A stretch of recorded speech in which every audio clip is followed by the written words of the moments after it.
Assalamualaikum warahmatullahi wabarakatuh. Alhamdulillahirabbil alamin wassalatu wassalamu ala asyrafil anbiya wal mursalin sayyidina wa nabiyyina Muhammad wa ala alihi wa ashabihi ajma'in. Amma ba'du. Rabbi shrah li sadri wa yassir li amri wa hlul 'uqdatam min lisani yafqahu qawli. Bismillahirrahmanirrahim. Masuk kita kembali dalam kajian ilmu tauhid. Az-zaniyatu wal arba'un, sifat yang ke-42. Ada 50 sifat. Kita masuk pada sifat yang ke-42. As-sidqu lirrusuli alaihi wassalatu wassalam fi jami' aqwalihim. Sifat yang ke-42 yang wajib diimani oleh setiap orang yang beriman. Bila tidak percaya, tidak beriman, berarti kafir. Bahwa Rasul bersifat dengan sifat sidik. Sidik artinya jujur, benar. As-sidqu lirrusul, bahwa benar ini, berkata benar, berkata jujur, tidak pernah berbohong dan tidak pernah berdusta ini berlaku lirrusuli, bagi semua rasul. Bukan saja kepada Nabi Muhammad, bukan saja kepada Rasulullah Muhammad, tapi kepada semua rasul-rasul yang pernah diutus oleh Allah Subhanahu wa taala. Mulai dari Nabi Muhammad, Nabi Adam, Nabi Musa, Nabi Daud dan seterusnya hingga Nabi Adam, semuanya itu tidak pernah berbohong. Maka mereka bersifat dengan sifat sidik, benar, tidak pernah bohong. Alaihi wassalatu wassalam, semoga Allah curahkan yaitu salawat dan salam kepada semua para rasul yang telah terdahulu. Fi jami' aqwalihim, benar mereka dalam semua perkataan-perkataan mereka. Jadi tidak ada satupun rasul-rasul itu dalam menyampaikan apa yang mereka sampaikan itu berbohong. Apa makna bohong? Adamul mukhalafatul waqi, mukhalafatul kalam lil waqi. Al-kidbu, kata Rasulullah, artinya kidib itu menurut definisi yang sudah ditentukan oleh para alim ulama, berbeda antara ucapan dan kenyataan. Beda ucapan dengan kenyataan. Yang dipegang lain, bak kenyataan lain. Yang berarti yang disebut dengan kidib. Orang yang berdusta namanya kadzibun. Orang yang berdusta namanya pembohong atau pendusta. Kizib adalah sifatnya dusta. Maka yang bersifat dengan dusta disebut dengan kadzib, pendusta. Jadi semua ucapan-ucapan para rasul itu tidak ada satupun yang tidak sesuai dengan kenyataan. Artinya semua ucapan para nabi dan para rasul semuanya sesuai dengan kenyataan. Jadi itu sifat yang ke-42, wajib diimani oleh setiap orang-orang yang beriman. Jadi andai kata ada satu orang mukmin kemudian dia tidak percaya atau dia mengatakan bahwa Nabi pernah berdusta, Nabi pernah berbohong. Nah, kalau ada orang mukmin yang mengatakan Nabi pernah berbohong, berarti ada ucapan Nabi yang dusta. Kalau ada ucapan Nabi yang dusta, berarti Nabi tidak memiliki sifat sidik. Kalau Nabi tidak memiliki sifat sidik, berarti Allah Ta'ala juga pendusta. Loh, kenapa kaitannya dengan Allah? Kalau Nabi dusta kan tidak sangkut paut dengan Allah. Karena Allah yang menjamin bahwa Nabi Muhammad dan Rasul-Rasul sebelumnya semuanya bukan pendusta. Mereka semuanya adalah minas siddiqin, termasuk di antara kelompok orang-orang yang senantiasa berkata jujur. Jadi tidak ada Nabi itu berkata bohong, karena implikasinya kena juga kepada Allah. Karena Allah yang menjamin para nabi, Allah mengatakan bahwa nabi-nabi itu tidaklah bertutur melainkan menurut wahyu yang diturunkan kepada mereka. Maka dikatakan dalam Al-Quran, wa ma yuntiqu 'anil hawa in huwa illa wahyun yuha. Tidaklah nabi itu berbicara, bertutur kata, melainkan menurut apa yang telah diwahyukan oleh Allah Subhanahu wa taala. Di ucapan Nabi itu dijamin oleh Allah Ta'ala, dijamin tidak jatuh di dalam, yaitu ucapan yang tidak sesuai dengan fakta. Jadi tidak ada Nabi berdusta, tidak ada Nabi yang berbohong. Dah. Ats-tsalitsatu wal arba'un, yang ke-43 sifat yang wajib kita imani, al-amanah. Jadi kalau tadi kita berbicara tentang wajib bagi setiap orang mukmin meyakini Nabi Muhammad lahir di kota Mekah, dimakamkan dan diwafat di kota Madinah. Anaknya ada 7 orang, 3 laki-laki dan 4 perempuan. Ibrahim, Zainab, Ruqayyah, Fatimah, Ummu Kalthum, siapa lagi? Abdullah, dan terakhir, salah, Qasim yang pertama, dan terakhir adalah Ibrahim 7 orang. Wajib kita mengimani Nabi punya anak 7 orang. Dan seterusnya wajib juga kita masuk di dalam sifat-sifat daripada Rasulullah dan para Rasul selanjutnya, Rasul sebelumnya. Yang ke-42 sesudah 41, sesudah sidik, amanah. Amanah artinya apa? Ismatuhum minal wuqu' fi muharramin aw fi makruhin. Terpeliharanya para nabi dan rasul daripada terjatuh di dalam perbuatan-perbuatan yang diharamkan atau yang dimakruhkan oleh Allah Ta'ala. Jadi jangankan perbuatan yang haram, yang makruh pun mereka dipelihara oleh Allah Ta'ala. Jadi Nabi tidak pernah melakukan perbuatan haram. Kenapa? Bandingannya jangankan haram, makruh tidak pernah dikerjakan. Makruh tidak pernah dikerjakan, apalagi haram. Dah.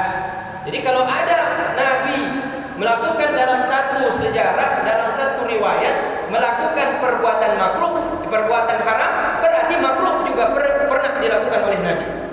Sedangkan yang haram pernah dilakukan, apalagi makruh. Kan begitu. Kalau haram berarti dilakukan, berarti apalagi makruh. Ini sebaliknya, jangankan yang haram, yang makruh tidak dikerjakan oleh Nabi. Nah itu Nabi. Jadi mereka terpelihara daripada terjatuh di dalam perbuatan yang diharamkan atau dalam perbuatan yang dimakruhkan oleh Allah Subhanahu wa taala. Jadi pernah suatu hari Nabi kita Muhammad sallallahu alaihi wasallam pernah waktu muda, ketika Nabi masih remaja, ketika itu menggembalakan kambing.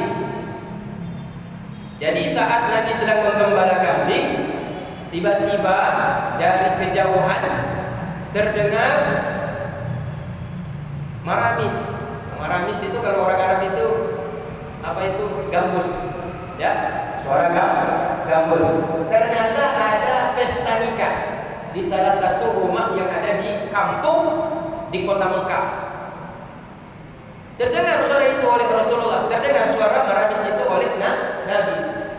Kemudian kata Nabi kepada sahabatnya yang sama-sama berdua Nabi dengannya menjaga kambing atau biri-biri. Nabi gembalakan tadi. Kata Nabi, wahai sahabatku, aku titip kambing-kambing ini sebentar saja. Aku ingin pergi ke sana mendengar apa yang diadakan pada acara pesta itu. Jadi ada daya tarik yang menarik Rasulullah untuk melihat acara pesta. Nah, kalau kita mungkin konser dangdut di sini, ada acara nikah dibuat konser dangdut atau dibuat keyboard, ada yang menyanyi-nyanyi di atas panggung.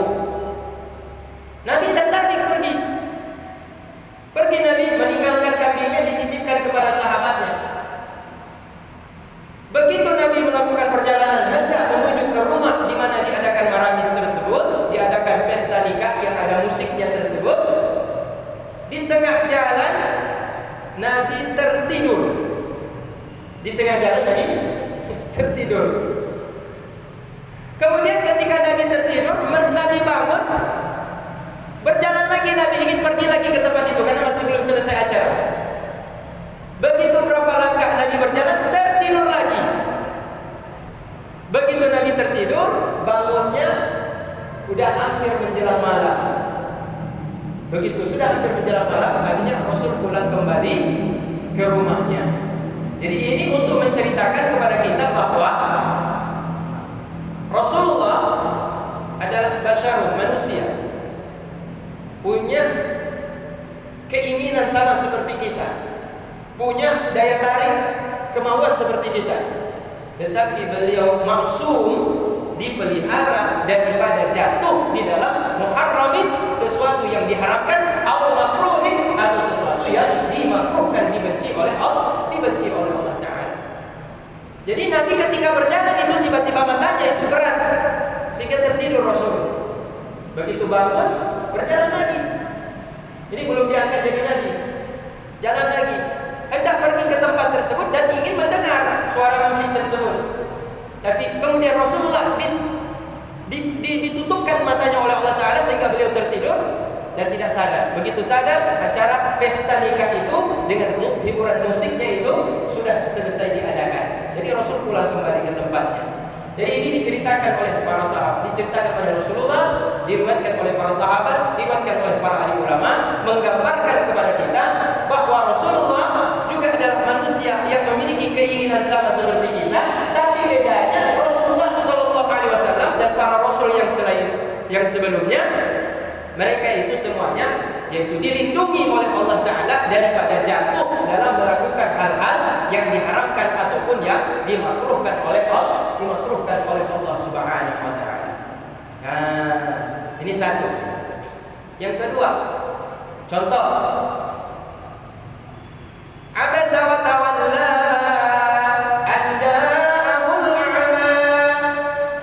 Nabi bermuka asam dan kemudian memalingkan wajahnya ketika didatangi oleh salah seorang pengikutnya yang buta. Salah seorang pengikutnya yang buta. Jadi sedang mengajar, tapi Nabi lebih condong kepada pejabat-pejabat. Nabi condongnya kepada ketua-ketua, tokoh-tokoh masyarakat, pembesar-pembesar. Dengan harapan kalau Nabi lebih fokus mendakwah kepada mereka, membimbing mereka, mereka akan masuk Islam dan pengikut-pengikut mereka juga akan ikut masuk Islam. Padahal di saat yang bersamaan, seorang sahabat yang buta, yang miskin juga datang, tapi Nabi seperti seolah mencuekinya. Maka ditegur dalam Al-Quran, abasa wa tawalla an ja'ahul a'ma.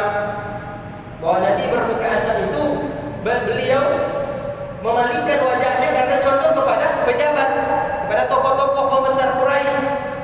Nah, ditegur oleh Allah Ta'ala di sini, tidak boleh melakukan hal sedemikian tersebut. Karena kenapa? Orang yang diharapkan Rasulullah dari tokoh-tokoh Quraisy tadi, belum tentu mereka itu memeluk Islam sesudah didakwahkan oleh Rasulullah. Sebagaimana yang diharapkan oleh Rasul bahwa mereka akan memeluk Islam. Dibandingkan sahabat yang buta, yang miskin ini, dia betul-betul ingin mendapatkan hidayah, bimbingan langsung tentang ajaran Islam tersebut, dan betul-betul dia ingin mengharapkan ajaran Islam tersebut. Jadi lebih utama yaitu membimbing orang-orang yang yakin dengan ajaran Rasulullah semata ingin mendapatkan hidayah dibandingkan mengajar kepada yaitu tokoh-tokoh masyarakat, pejabat-pejabat, pembesar-pembesar, tetapi mereka tidak memiliki respek dan keinginan untuk memeluk atau memahami ajaran Islam. Makanya dalam dakwah itu tidak ada perbedaan, baik dakwah di istana maupun dakwah di pasar, tidak ada beda. Nah, kalau ada dai, ada ustaz, ada ulama, ada tengku, kemudian ketika diundang di perkampungan, diundang ke sudut-sudut kampung, ke desa-desa, mereka tidak mau untuk berdakwah. Tapi ketika diundang di rumah-rumah para pejabat, diundang ke istana, diundang ke pendopo, diundang ke kantor-kantor pemerintahan, mereka berlomba-lomba. Nah, ini tidak sesuai dengan prinsip dakwah yang diajarkan oleh Rasulullah Sallallahu Alaihi Wasallam. Ya, jadi harus sama dalam berdakwah, tidaklah membedakan antara yang didakwahkan itu adalah tokoh masyarakat, orang-orang besar, pejabat-pejabat, maupun yaitu masyarakat kalangan bawah. Ini yang diajarkan kepada Rasulullah, sehingga Rasulullah Sallallahu Alaihi Wasallam terhindar daripada memperlakukan tidak adil antara sesahabat. Jadi Rasul tidaklah dijauhkan oleh Allah Ta'ala daripada hanya condong untuk mendakwahkan dakwah Islam itu hanya kepada tokoh-tokoh Quraisy saja, dan tidak memberikan respeknya kepada itu kalangan-kalangan kaum fakir dan miskin. Maka Rasulullah tidak sempat melakukan hal yang menyebabkan yaitu sahabat yang buta yang miskin tadi itu menjadi sakit hati. Jadi sahabat itu tidak jadi sakit hati karena ternyata ketika turun ayat tentang larangan Rasulullah memberikan muka masam dan yaitu memalingkan wajah kepada orang miskin tersebut dan buta tersebut, Rasulullah kemudian menghadap kepada sahabat yang miskin yang datang dengan penuh keikhlasan dan keyakinan yang sungguh-sungguh untuk mendalami agama Islam. Jadi inilah yang menyebabkan itu kenapa semua sahabat cinta kepada Rasulullah. Karena Rasulullah tidak membeda-bedakan antara murid-murid yang miskin dengan murid-murid yang kaya. Tidak dibeda-bedakan oleh Rasulullah sallallahu alaihi wasallam. Jadi itu termasuk di dalamnya adalah sifat yang ke-42, al-amanah. Amanah artinya apa? Ya, terpercaya, orang yang sangat dipercaya. Jadi Rasulullah saking dipercayanya, Rasulullah tidak pernah mengkhianati amanat daripada Allah Subhanahu wa taala. Sehingga apapun yang disampaikan akan disampaikan oleh Rasulullah dan tidak pernah melenceng melakukan perbuatan yang diharamkan atau melakukan perbuatan yang dibenci dalam agama, baik makruh maupun haram. Ar-rabi'atu wal arba'un, sifat yang ke-44. Jadi 43. Dah. Yang ke-44, tablighu ma amara ma umiru bi tablighihi lil khalqi. Sifat yang ke-44, wajib bagi kita setiap orang mukmin beriman dengan sifat tabligh yang ada pada diri Rasulullah dan para rasul sebelumnya. Tabligh artinya menyampaikan segala apapun yang pernah diperintahkan kepada mereka para rasul untuk disampaikan kepada umat, disampaikan kepada makhluk. Allah perintahkan untuk disampaikan kepada makhluk, tapi ada satu ayat yang disembunyikan Rasulullah, tidak ada. Karena mereka wajib menyampaikan. Kalau ada yang tidak disampaikan, fama ballaghta risalah, maka engkau tidaklah menyampaikan risalah. Satu ayat saja disembunyikan oleh Rasulullah, tidak disampaikan oleh Rasulullah. Kata Allah Ta'ala, fama ballaghta risalah, engkau tidak pernah menyampaikan risalah. Sedangkan Al-Quran ini 30 juz. Dalam 30 juz itu ada satu surat yang tidak disampaikan oleh Rasulullah SAW. Enggak dianggap, semuanya itu tidak dianggap. Yang sudah disampaikan itu semuanya sudah hampir lengkap, semua surat dan ayat. Gara-gara satu ayat tidak disampaikan, semua tidak dianggap oleh Allah Ta'ala. Tidak dianggap beliau itu sebagai yaitu orang yang bersifat dengan sifat tabligh. Tabligh itu sifat menyampaikan. Orangnya yang bersifat dengan sifat yang menyampaikan namanya muballigh. Muballigh artinya orang yang menyampaikan perintah-perintah Allah Ta'ala. Karena itu kenapa sebagian ustaz Tengku Abu disebut juga namanya dengan nama muballigh. Itu orang yang menyampaikan perintah-perintah Allah Ta'ala. Jadi pada waktu terjadi turunnya surat yang menunjukkan kepada kesempurnaan diturunkannya syariat-syariat Allah Ta'ala, tidak ada lagi perintah-perintah sesudah itu. Itu pada waktu turunnya surat Al-Yawma akmaltu lakum dinakum wa atmamtu alaikum nikmati wa raditu lakumul Islam dinan. Pada hari ini aku telah sempurnakan untukmu agamamu dan telah aku cukupkan untukmu segala nikmatku, dan aku ridho Islam adalah agama. Jadi dalam surat itu, dalam ayat tersebut, Rasul disampaikan, diberitakan oleh Allah Ta'ala bahwa agama telah sempurna. Meskipun ayatnya belum, masih ada ayat yang turun, tapi ayat yang turun tidak lagi berkaitan dengan perintah-perintah, hanya menunjukkan kepada sifat-sifat ataupun sejarah-sejarah ataupun menceritakan tentang hal di luar yaitu perintah yang menjadi prinsip dalam Islam atau hukum-hukum dalam Islam. Jadi genap sudah apa yang diturunkan kepada Rasulullah dan apa yang telah disampaikan Rasulullah, apa yang disampaikan oleh Allah Taala telah sempurna disampaikan oleh Rasulullah Sallallahu Alaihi Wasallam. Menunjukkan kalau itu sudah sempurna, menunjukkan berarti bahwa Rasul pun telah sempurna menyampaikan semua perintah-perintah dan larangan-larangan dari Allah Subhanahu Wa Taala. Nah,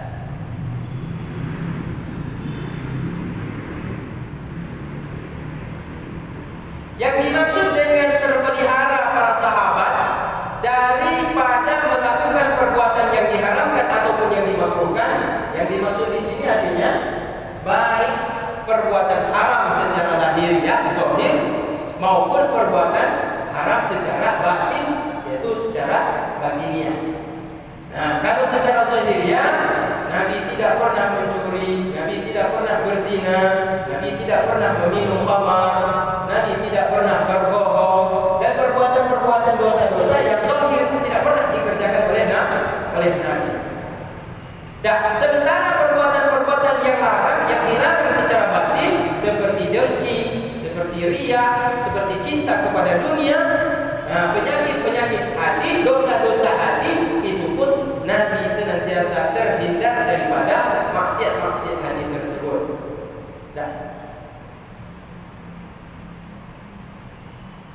Dan baik ini terjadi sebelum diangkat menjadi nabi atau sudah diangkat menjadi nabi. Jadi Nabi maksum ini bukan cuma ketika sudah diangkat jadi nabi. Bahkan sebelum diangkat menjadi nabi pun Nabi sudah maksum. Belum jadi nabi sudah maksum. Itu tadi kisahnya tadi itu. Masih remaja ingin dengar musik, tapi kemudian dibuat mengantuk oleh Allah sehingga Nabi tidak mendengarnya musik tersebut dan tidak menikmati suara musik tersebut. Jadi sebelum Nabi diangkat jadi nabi, Nabi maksum. Sudah diangkat pun Nabi juga tetap maksum. Nah, jadi sebelum diangkat Nabi, para nabi dan rasul itu sudah terpelihara daripada perbuatan-perbuatan maksiat zahir dan maksiat batin.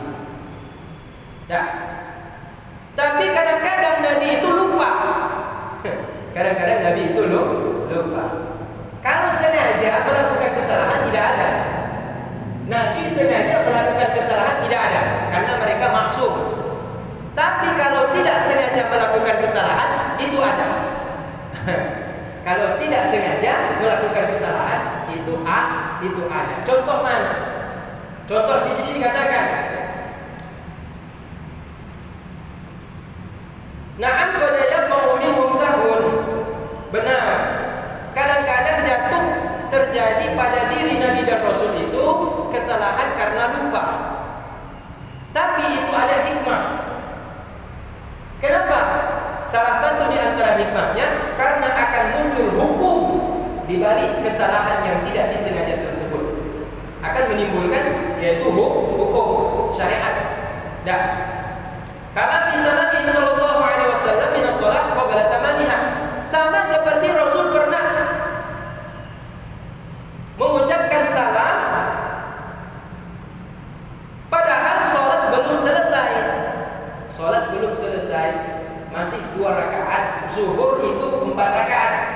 Tapi selesai tasyahud di rakaat yang kedua, Nabi lupa Nabi. Salam rakaat yang kedua. Assalamualaikum warahmatullahi wabarakatuh. Assalamualaikum warahmatullahi wabarakatuh. Tiba-tiba sahabat belakang bertanya, "Ya Nabi, amkusiratis sholatu amkusiat." Ya Nabi, apa sholat zuhur sekarang udah dipangkas jadi 2 Nabi, atau engkau lupa Nabi? Pernah Nabi sholat 4 rakaat, kemudian baru 2 rakaat Nabi sudah salam, padahal sholat belum selesai. Kemarin kita udah kaji kan ilmu tasawuf. Dalam kajian ilmu tasawuf, orang yang khusyuk, dia akan ingat semua gerakan sholat. Nah, pertanyaannya, di sini Nabi tidak khusyuk berarti. Buktinya Nabi lupa jumlah rakaat. Berarti Nabi tidak khusyuk. Buktinya Nabi baru 2 rakaat sudah salam. Sampai ditegur sama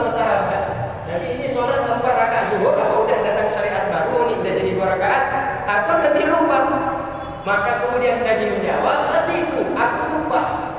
Nah, Nabi mengatakan aku lupa. Nah, pertanyaannya ini kemudian menjadi pertanyaan selanjutnya. Kalau Nabi lupa dalam ilmu tasawuf itu dikatakan bahaya orang yang lalai di dalam sholat. Bagaimana dalam Al-Quran disebutkan itu? Dalam Al-Quran, saya sudah lupa ayatnya. Celaka bagi orang yang sholat di dalam sholatnya itu sahun. Fawailul lil gimana ya? Fawailul lil musallin. Fawailul lil musallin alladzina hum 'an salatihim sahun. Maka celakalah bagi orang-orang yang sholat dalam keadaan sholat mereka lalai. Jadi Nabi bagaimana ini? Kalau begitu Nabi lupa 2 rakaat berarti Nabi lalai, berarti Nabi masuk dalam kelompok orang yang celaka. Karena Nabi dikatakan dalam Al-Quran tersebut celaka bagi orang-orang yang sholat sementara mereka lalai. Nabi berarti lalai, berarti Nabi termasuk orang yang celaka, masuk dalam kelompok orang yang ahli neraka masuk dalam neraka nanti. Nah, ini kemudian dibantah. Nggak seperti itu pemahamannya. Bukannya Nabi lalai. Nabi di sini katakan kalaupun Nabi terkadang lupa sehingga melakukan kesalahan. Contoh ketika Nabi mengerjakan sholat zuhur, baru rakaat kedua Nabi salam, padahal sholat belum selesai. Tidak ada lain melainkan itu karena ada hikmah, yaitu akan berlaku hukum syariat. Bagaimana kalau orang sholat dia dalam keadaan lupa? Apakah sholatnya dilanjutkan atau sholatnya itu infirad, itu berhenti mulai lagi dari baru? Maka berlakulah di situ itu sujud sahwi. Jadi ini untuk memunculkan, menjelaskan tentang hukum baru. Karena ini hukum berkaitan dengan masalah lupa, maka pada rakaat yang kedua Nabi dibuat lupa oleh Allah Ta'ala. Sama seperti tadi Nabi mau pergi dengar musik waktu acara ada orang nikah, tapi dibuat tidur oleh Allah Ta'ala. Di luar kemampuan Nabi. Tertidur, memang berat sekali matanya. Padahal Nabi ingin pergi, tapi dibuat oleh Allah Ta'ala tertidur. Sehingga jangan mendekat ke tempat hiburan seperti itu, di tempat-tempat musik seperti itu. Begitu juga waktu Nabi mau sholat. Nah, Nabi mau lanjut rakaat yang ketiga keempat, tapi dibuat lupa oleh Allah Ta'ala untuk menjelaskan adanya hukum syariat. Bagaimana kalau sholat sementara yang sholat itu lupa. Nah, kalau kita enggak, jangan buat-buat. Nah, nanti kita buat rakaat kedua pura-pura lupa aja, salam terus. Assalamualaikum. Nah, nanti kalau ditanya kenapa 2 rakaat? Lupa. Saya dibuat lupa sama Allah. Nah, belum, itu enggak sampai ke level itu. Nanti dibuat lupa memang oleh Allah Ta'ala, bukan buat-buat sendiri. Nah, jadi ada hikmahnya. Nabi melakukan kesalahan yang dilakukan oleh Nabi itu bukan karena kesengajaan oleh Nabi, tetapi karena dibuat kesalahan itu memang atas kehendak Allah Ta'ala untuk menjelaskan tentang hukum syariat, implikasi daripada perbuatan lupa yang tak sengaja tersebut.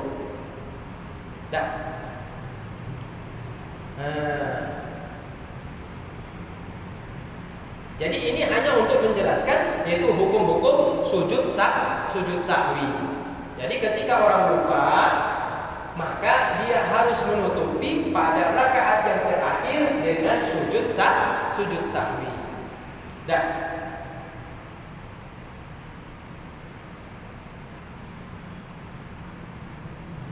Nah, pernah juga dalam sebuah kejadian Nabi melakukan sesuatu yang makruh. Kalau kita setiap hari makruh, kita merokok itu kan makruh kan? Makan bawang makruh. Makan apa lagi? Makan sambal terasi makruh juga. Kok kita setiap hari makruh? Berarti bukan haram. Cuma makruh kan? Tapi kalau Nabi, makruh itu dilakukan oleh Nabi nggak sengaja. Nabi melakukan sesuatu yang dibenci oleh Allah Ta'ala meskipun tidak dijatuhi hukuman haram, tidak berdosa, tapi Nabi selalu menghindarinya. Cuma pernah kejadian Nabi melakukan sesuatu yang makruh. Pernah dikerjakan Nabi sesuatu yang makruh. Jangankan makruh, haram pernah. Yang mana yang haram? Tadi itu tidak boleh berhenti pada rakaat yang kedua. Cuma karena tidak sengaja, maka tidak berdosa. Nah, makruh juga pernah dilakukan oleh Nabi, tapi bukan disengaja oleh Nabi. Jangankan makruh, jangankan haram, makruh aja Nabi nggak buat. Tapi pernah Nabi melakukan sesuatu yang makruh. Nah, li'anna naqul innama fa'ala sallallahu alaihi wasallam, bukan. La yuqalu. Qad thabata annahu sallallahu alaihi wasallam. Pernah dalam suatu kisah, dalam riwayat diceritakan bahwa Nabi Muhammad sallallahu alaihi wasallam tawadda'a, pernah berwudu. Nabi pernah ambil air wudu marratan, satu kali. Wa marrataini, dan kadang-kadang dua kali. Wa syariba, dan kemudian sesudah Nabi berwudu, Nabi minum air dari bekas wudu tersebut qa'iman berdiri. Apa hukumnya minum minuman atau makan makanan sambil berdiri? Makruh, tidak haram, tapi makruh, dibenci Allah. Tapi Nabi pernah ketika berwudu, kemudian Nabi meminum air dari wudu tersebut sambil dalam posisi keadaan berdiri. Ma'anna dzalika makruh. Padahal hal tersebut, minum sambil berdiri, itu hukumnya dibenci oleh Allah Ta'ala meski tidak berdosa. Nabi pernah kerjakan, berarti Nabi pernah melakukan sesuatu yang dibenci oleh Allah Ta'ala meskipun tidak haram. Nah, bagaimana menjawab riwayat yang menceritakan Nabi pernah melakukan sesuatu yang dibenci? Padahal Nabi itu maksum, dilindungi daripada perbuatan yang dilarang oleh Allah Ta'ala, baik larang dalam bentuk haram maupun larang dalam bentuk makruh. Karena makruh itu juga dilarang, bukan cuma haram, makruh juga dilarang oleh Allah Ta'ala, cuma tidak berakibat hukum. Nah, Nabi kan pernah minum berdiri itu makruh. Maka dijawab oleh ulama, di anna naqula innama fa'ala sallallahu alaihi wasallam dzalika min haitsu tashri', wa huwa min hadhihi al-haythiyah laysa makruhan bal huwa ta'atun yuthabu 'alaiha. Kama anna al-mubah kadzalik fala yaf'aluhu sallallahu alaihi wasallam illa min hadhihi al-haythiyah, wa huwa hina idzin laysa mubahan bal ta'atan yuthabu 'alaiha.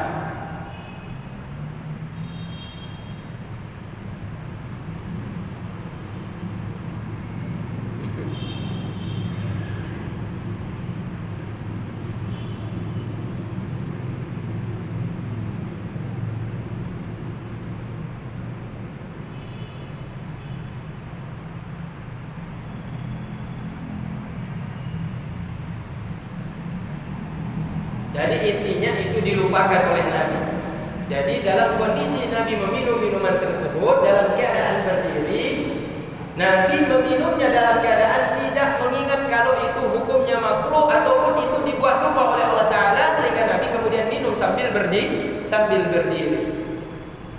Jadi ini hanya untuk menjelaskan tentang, yaitu dalam kondisi tertentu kadang-kadang Rasulullah SAW melakukan hal-hal yang tidak disengaja meskipun perkara itu adalah perkara yang dilarang oleh Allah Subhanahu wa Ta'ala. Tapi di sini nanti ada penjelasan selanjutnya ya. Nanti di minggu depan nanti kita jelaskan. Enggak sempat saya jelaskan di sini. Kita masuk pada sifat yang selanjutnya. Al-khamisatu wal arba'un. Sifat yang ke-45, al-fatanah, cerdas. Wajib bagi setiap orang mukmin itu meyakini bahwa Rasulullah sallallahu alaihi wasallam adalah orang yang cerdas. Jadi Nabi dibilang ummi, tidak pintar baca, tidak pintar menulis, tapi bukan berarti Nabi itu jahil, bodoh. Tapi justru sebaliknya, Nabi tidak pintar menulis dan tidak pintar membaca. Sebaliknya Nabi adalah sosok pemuda yang cerdas sekali. Nah, Fa'adihil arba'ah, maka ini 4, sidik, amanah, tabligh, fatanah. Ini 4 sifat tajibu lahum alaihi wassalatu wassalam, wajib ada pada mereka Rasul-Rasul Allah Ta'ala alaihi wassalatu wassalam. Semoga rahmat dan kasih sayang Allah Ta'ala, salawat dan salam dilimpahkan kepada semua para Rasul-Rasul Allah Ta'ala.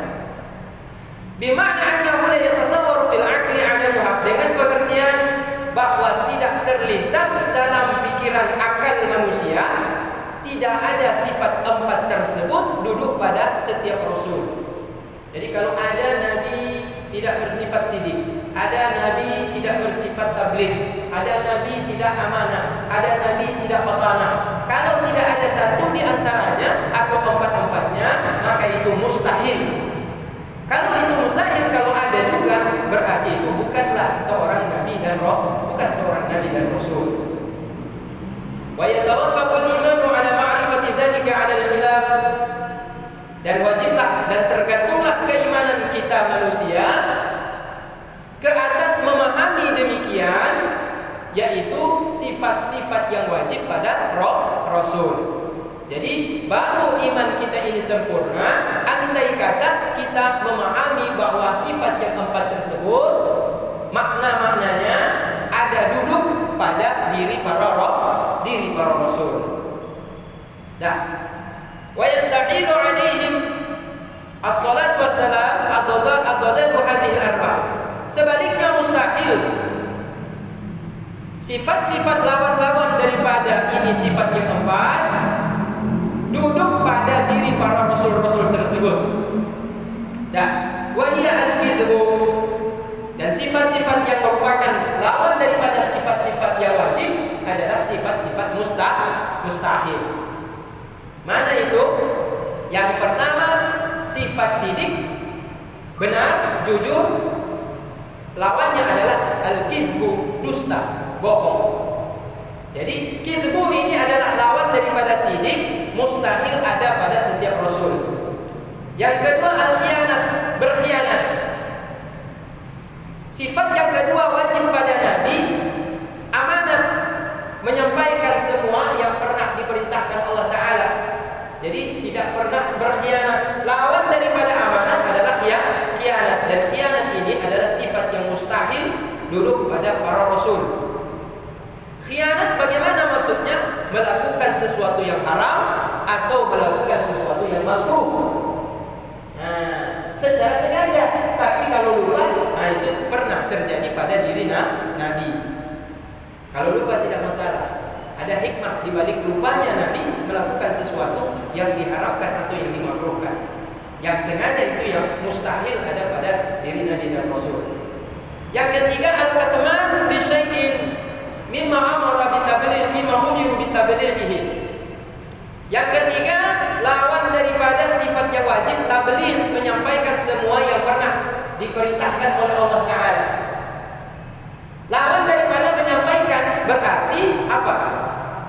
Menutup-nutupi perintah-perintah Allah Ta'ala. Menyembunyikan perintah-perintah Allah Ta'ala. Dan ini pernah kejadian. Bukan pada Rasul, tetapi bagi para pengikut-pengikut Nabi dan Rasul sebelum Nabi Muhammad Sallallahu Alaihi Wasallam. Jadi sebenarnya contoh seperti Abu Lahab. Abu Lahab ini kan paman Nabi. Jadi Abu Lahab dengan Abu Jahal itu beda. Kalau Abu Lahab paman Nabi. Kalau Abu Jahal bukan paman Nabi, cuma kawan akrab. Abu Lahab adalah Abu Jahal. Dan kawan akrabnya Abu Lahab adalah Abu Jahal. Jadi Abu Lahab ini pernah dia datang ke luar negeri ketika dia berdagang di hadapan raja. Raja itu bertanya kepada Abu Lahab, "Wahai Abu Lahab, saya dengar di kampung kamu, di negerimu, kota Mekah, ada seorang di antara kalian yang mengaku sebagai nabi. Coba ceritakan kepadaku tentang sifat Nabi kamu tersebut. Kemudian dijawab Abu Lahab, sifatnya orangnya cerdas, orangnya jujur, orangnya itu selalu amanah, orangnya itu tidak pernah khianat. Sifat-sifat yang baik disampaikan. Kemudian kata raja tersebut, kalau dia memiliki sifat-sifat seperti itu, apakah itu sudah ada sejak dia diangkat mengaku sebagai nabi, atau sebelum dia diangkat menjadi nabi, atau sebelum dia menyampaikan tentang dakwahnya dia mengaku sebagai nabi? Sebelum pun demikian dia. Artinya masih muda, masih kecil. Nah, Muhammad itu selalu dia berkata jujur dan anaknya cerdas. Selalu dia menjaga amanah. Nah, jadi Abu Jahal menceritakan dengan jujur karakter dari Nabi, sifat Nabi yang keempat ini jujur dijawab oleh Abu Lahab. Diakui oleh Abu Lahab ketika ditanya oleh seorang raja dari kaum Nasrani. Maka raja mengatakan, kalau memang dia seperti yang kau sampaikan, betul, saya percaya dia Nabi. Tapi raja itu tidak memeluk agama Islam, cuma dia percaya. Dia percaya. Raja itu Raja Heraklius, Raja Romawi. Dan Abu Lahab dalam hal ini dia mengatakan yang benar.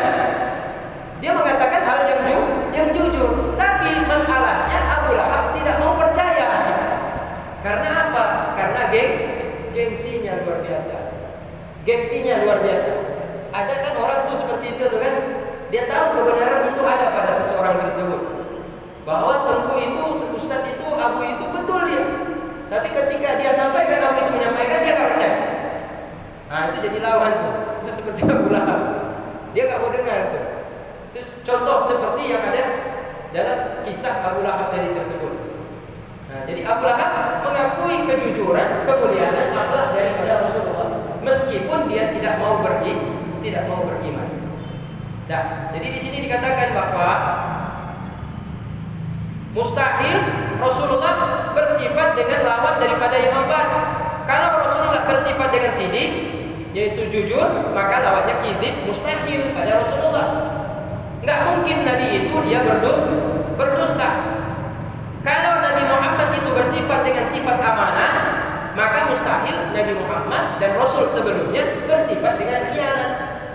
Karena mereka kalau sudah diperintahkan menyampaikan, mereka pasti akan sampaikan meskipun sakit, harus dipikul oleh Nabi dan Rasul. Karena resiko mereka menyampaikan itu adalah nyawa.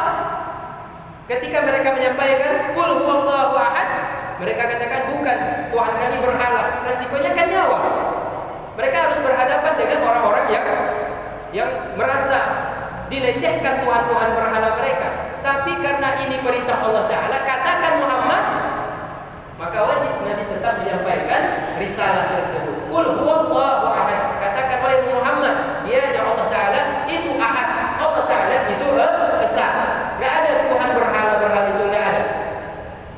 Jadi ini wajib disampaikan Rasulullah meskipun resikonya nyawa melayang. Jadi tidak ada satupun yang tidak disampaikan oleh Nabi dan Rasul.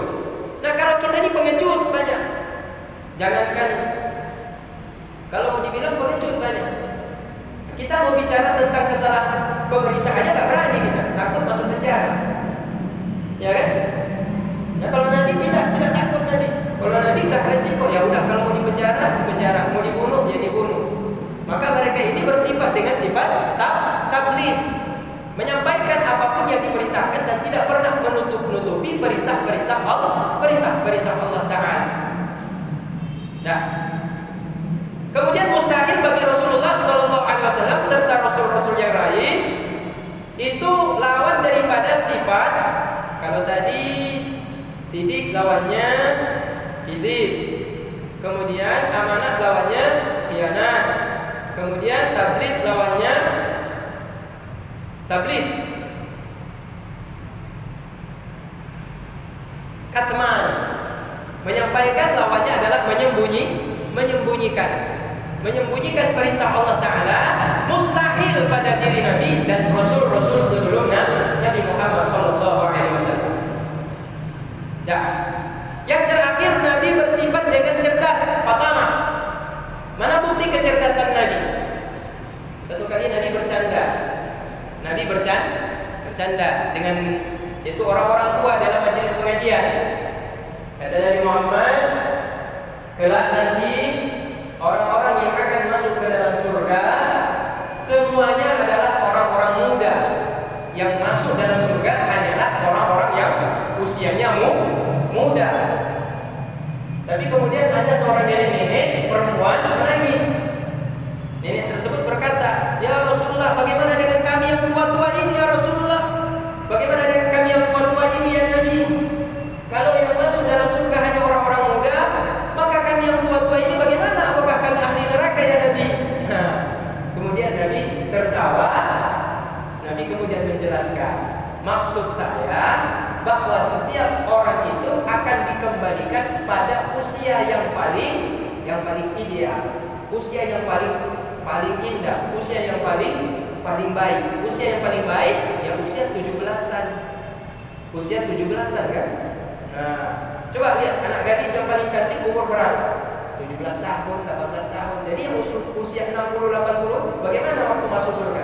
Kembali lagi kepada usia 17 tahun. Yang muda-muda, kalau sekarang kita lihat rambut udah putih, gigi udah bongkok, tulang udah mulai bongkok, kulit udah berkerut.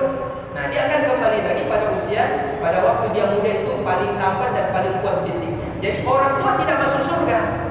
Kata Nabi, orang tua tidak masuk surga. Tapi maksud Nabi untuk bercanda. Sehingga ada nenek-nenek yang menangis karena takut dia tidak masuk dalam surga. Jadi itu canda tapi cerdas. Bercanda tetapi cerdas. Jadi Nabi bercanda tapi bercandanya cerdas. Anak bangai, wati mulu-mulu. Ketika Nabi bercanda tidak nampak kebodohannya. Nah, ada juga kecerdasan, bentuk-bentuk kecerdasan Nabi yang lain yang mana bisa kita kaji di dalam sirah-sirah, sejarah-sejarah itu kehidupan Rasulullah sallallahu alaihi wasallam. Nah, terakhir sebelum kita tutup, fa'adil arba'ah, maka bermula ini yang keempat, yaitu pembohong, pengkhianat, kemudian menutupi perintah-perintah Allah, dan biladah ini artinya bodoh, tidak cerdas. Tastahilu alaihim as-salatu wassalam, mustahil ke atas mereka para nabi dan rasul. Bimakna dengan makna annahu la yatasawwaru fil aqli wujuduha, bahwa tidak tergambar dalam akal setiap orang yang beriman ada satu sifat lawan empat tadi itu, yaitu bodoh, yang pertama yaitu dusta, yang kedua khianat, yang ketiga menutup-nutupi perintah Allah Ta'ala, yang keempat biladah yaitu bodoh. Satu saja tidak ada, apalagi empat ini duduk pada diri Nabi dan Rasul. Ini adalah sifat yang tidak mungkin ada pada diri mereka dalam pikiran setiap orang yang beriman. Intinya apa? Yatawakkaful imanu ala ma'rifatiha ala ma taqaddama. Maka tergantunglah kesempurnaan iman seorang hamba tergantung di dalam memahami daripada sifat-sifat yang wajib pada diri Nabi dan memahami sifat yang mustahil pada diri Nabi. Jadi wajib kita mengetahui dan memahami apa itu sidik, apa itu tabligh, apa itu amanah, dan apa itu fatanah, dan apa lawan-lawannya itu wajib kita fahami dan harus kita yakini. Yang wajib harus ada dan mustahil tidak mungkin duduk pada diri Nabi dan Rasul. Maka barulah sempurna keimanan kita bila mana kita memahami hal-hal tersebut. Maaf yang dimuliakan Allah Subhanahu wa taala. Selesai juga kajian kita pada maghrib ini. Dan malam ini malam yang ke-6 orang tua kami meninggal di Tangerang. Kemudian insyaallah bagi ayah, ibu-ibu yang ingin takziah kami buka pintu. Mau datang hari ini bisa atau besok 7. Kalau di pesantren saya Darul Fakih belum ada rumah, lagi dibangun, mungkin Januari baru siap. Jadi kalau yang mau datang doa silakan, akan habis sisa besok di Kediri. yang jualan fried chicken di depan Bapak Endi sampai dorong masuk pesantren pusat. Nah, demikian dulu. Assalamualaikum warahmatullahi wabarakatuh.